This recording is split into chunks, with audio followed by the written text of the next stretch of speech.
प्यारे बच्चों, मेरे YouTube चैनल पर आप सबका स्वागत है। कक्षा 8वीं की पुस्तक में दिया गया पहला पाठ सुभाषितानी, इसमें दिए गए श्लोकों का अर्थ जानते हैं और साथ में सीखते हैं इनका उच्चारण।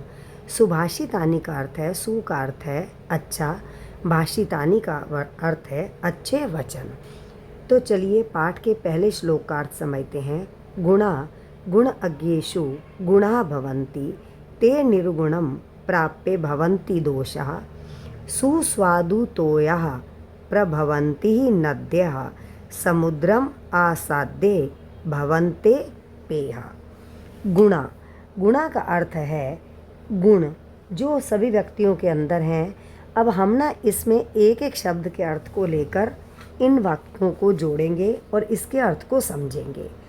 गुण है, गुण गुणीजनों से गुणों के द्वारा ही बनते हैं, अर्थात गुण गुणीजन लोगों के अंदर विद्यमान रहते हैं। ते निर्गुणम प्राप्य भवन्ति दोषः, परंतु जब वे गुण निर्गुण व्यक्तियों के पास चले जाते हैं तो वे सब क्या बन जाते हैं? भवन्ति दोषः, वे सब दोष बन जाते हैं। सुस्वादुतोया प्रभवन्ति ही नद्यः, नदियाँ स्वादिष्ट जल वाली होती हैं, अर्थात नदियों का जल मीठा होता है।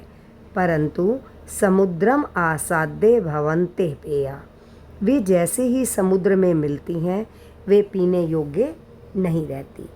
इसका अर्थ है कि जब गुण गुणी लोगों के पास रहते हैं तो वे गुण ही कहलाते हैं।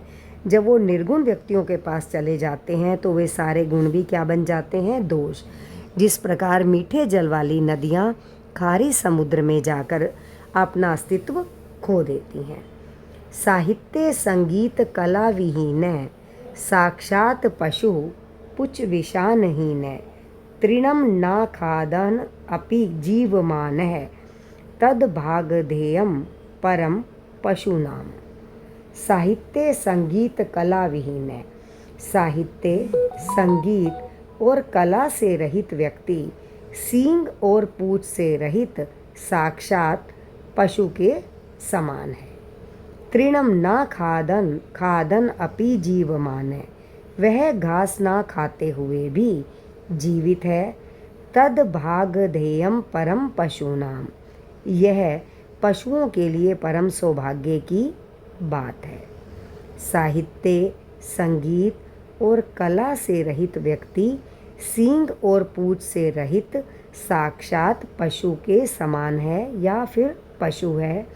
वह घास ना खाते हुए भी जीवित है।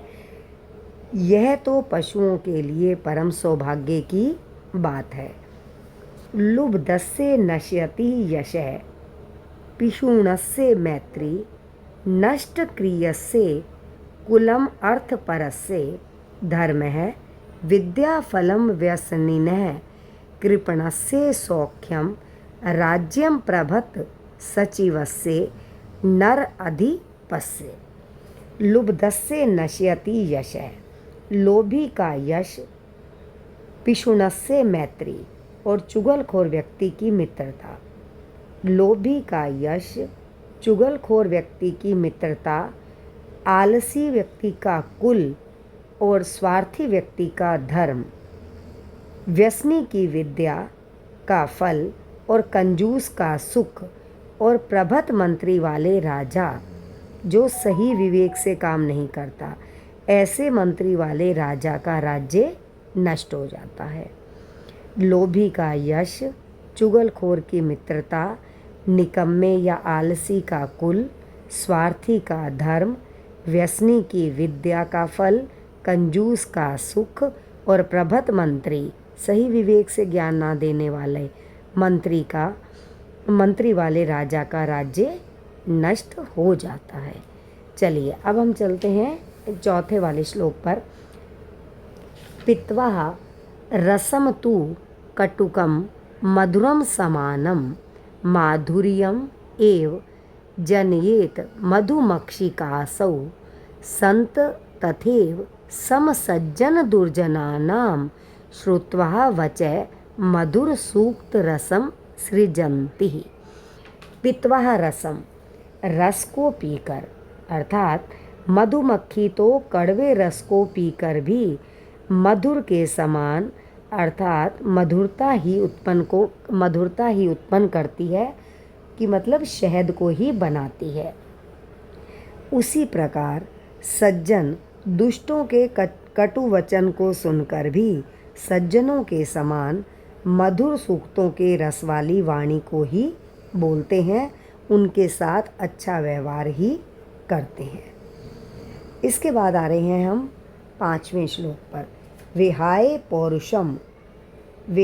पौरुषम यो ही देवम अवलंबते प्रसाद सिहिवत तस्य मूर्धन्य तिष्ठन्ति वायसः। जो मनुष्य परिश्रम को छोड़कर केवल देवै अवलंबते, केवल भाग्य का सहारा लेता है, वे महल में स्थित शेर की तरह अपमानित होता है और उसके सिर पर कौवे बैठते हैं। उसके बाद आ रहे हैं हम 6ठे श्लोक पर। पुष्प पत्र फल छाया मूल वल्कल दारु भी धन्या मयि रूहा ये शाम विमुखम यानति ना अर्थिनः। वृक्ष धन्य हैं जिनके पास पुष्प, पत्ते, फल, छाया, जड़, खाल और लकड़ियों के कारण याचक कभी निराश नहीं लौटते। ये सारे के सारी जो चीज़ें बताई गई हैं ये हमें वृक्षों से मिलती हैं, और ये कहा गया कि जो भी उनके पास आता है वृक्ष उन्हें ये सारी वस्तुएं देते हैं। तो ये जो सबसे पहला शब्द दिया गया है इसी के अंदर ये सारे के सारे शब्द आए हैं कि वृक्ष धन्य हैं जिनके पास पुष्प, पत्र, फल, छाया, जिनके पास पुष्प हैं, पत्ते हैं, फल हैं, छाया है, जड़, खाल तथा लकड़ियों के कारण याचक कभी भी उनके पास से निराश नहीं लौटते। चिंतनीयः ही विपदाम आदा एव प्रतिक्रिया न कूप खननम युक्तम प्रदीप्ते वही नीनः गृहे। कहते हैं शुरू में ही विपत्तियों का, मुसीबतों का निवारण सोच लेना चाहिए। अर्थात कभी मुसीबत का लगे हमारे पर मुसीबत आने वाली है तो पहले ही हमें उसका समाधान सोच लेना चाहिए। ना कूप खननम, कहते हैं कि कूप खननम का अर्थ है कुआं खोदना।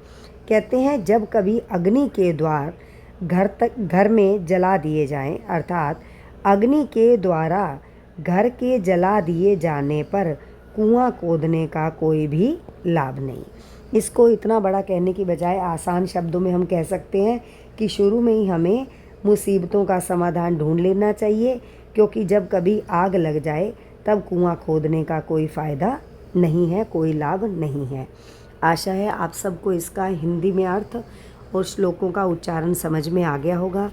मेरे चैनल को लाइक करें, सब्सक्राइब करें। धन्यवाद बच्चों।